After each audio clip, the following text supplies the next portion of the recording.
BJP की सरकार अब चाहती है कि 2 बच्चे हों या 3 हों, उससे ज़्यादा बिल्कुल भी ना हो। और मुसलमानों के लिए ये तो पैगाम है कि जनाब 2 या 3 बच्चे होने चाहिए, उससे ज़्यादा नहीं होने चाहिए।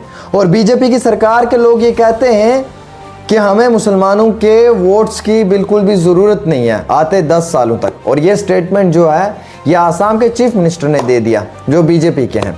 वो कहते हैं कि हमें मियाँ के वोट्स की कोई ज़रूरत नहीं है। मियाँ से मुराद जो हम मुसलमान लोग हैं इनकी, कि हमें इनके वोट्स के आते 10 साल तक कोई ज़रूरत नहीं है। और हम चाहते हैं कि अगर ये हमें वोट दें तो ये पहले अपनी मेंटालिटी बना लें कि जो ये ज़्यादा बच्चे पैदा करते हैं ये कम कर दें, और 2 या 3 बच्चे होने चाहिए, उससे ज़्यादा नहीं होने चाहिए। ये कहते हैं कि 2 या 3 बच्चों के ऊपर ही इनकी फैमिली प्लानिंग होनी चाहिए, और जो चाइल्ड मैरिज का ये रवाज है इसे ख़त्म कर दिया जाए। हालांकि इन स्टेटमेंट्स में 2 चीज़ें निकलती है। पहली बात तो ये कि क्या वाकई में बीजेपी को मुसलमानों के वोट्स की ज़रूरत नहीं है? क्या आप ये मानते हैं कि बीजेपी के लोग फिर इसी तरीके से इतनी ज़्यादा तकलीफ़ अपने कंधों पे उठा रहे हैं, कश्मीर को लेकर इतनी ज़्यादा कैंपेनिंग्स कर रहे हैं, हैदराबाद को लेकर इतनी ज़्यादा कैंपेनिंग्स कर रहे हैं, मुरादाबाद को लेकर? या फिर आप ये समझते हैं कि बीजेपी के लोगों को अगर मुसलमानों के वोट्स की ज़रूरत नहीं है तो फिर यूपी के अंदर भी जो योगी जी उन्हें ये कह देना चाहिए, क्योंकि उनके एक चीफ मिनिस्टर ने तो कह दिया कि हमें मुसलमानों के वोट्स की ज़रूरत नहीं है। तो अब मुसलमानों को ये बात अपने जहन में रखनी है कि हमें बीजेपी को वोट नहीं देना है, क्योंकि बीजेपी के ही नेता लोग, बीजेपी के चीफ मिनिस्टर ये कह रहे हैं कि हमें मुसलमानों के वोट्स की ज़रूरत नहीं है, वो भी आते 10 साल तक। यानी कि 10 साल तक अगर आप बीजेपी को वोट नहीं डालेंगे तो बीजेपी के लोगों को कोई फ़र्क नहीं पड़ता है। ये किसी छोटे एक अदना से वर्कर की बात नहीं है, ये एक बहुत बड़े पद पे रहने वाले एक चीफ मिनिस्टर का स्टेटमेंट है जो आसाम के हैं। अगर आप गूगल कर देख लें तो आपको वहां पे सारे जवाब मिल जाएंगे। अच्छा, बात यहाँ पे ख़त्म नहीं होती है। सवाल ये भी है कि क्या आप मुसलमान बच्चे जो पैदा हो रहे हैं, जो फैमिली प्लानिंग्स हो रही हैं, वो गलत हो रही हैं? क्या 2 या 3 बच्चे ही ज़रूरी हैं?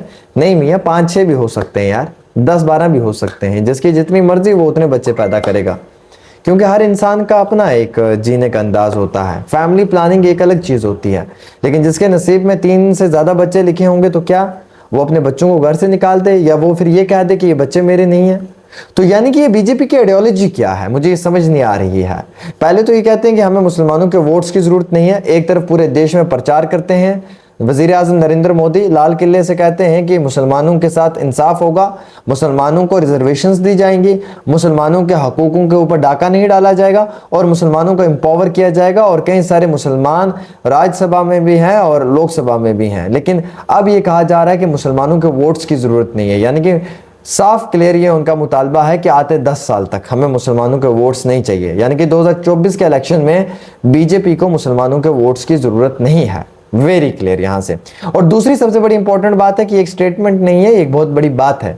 एक चीफ मिनिस्टर अगर इस तरीके से on screen, on the camera ये बात कह सकते हैं तो आप इससे समझ लें कि उनके दिल में आपके लिए कितनी मोहब्बत है और कितनी नफरत है। जो पार्टी आपसे वोट नहीं लेना चाहती है, क्या वो पार्टी आपके लिए काम करना चाहेगी? ये सबसे बड़ा सवाल है।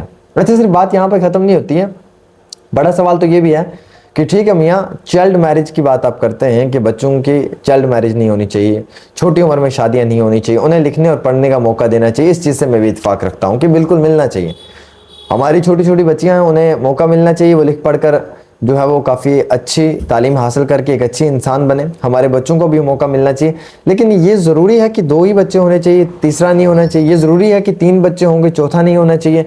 यानी कि क्या बच्चे भी पैदा अब बीजेपी से पूछ के करने पड़ेंगे कि हमें कितने बच्चे पैदा करने और कितने नहीं?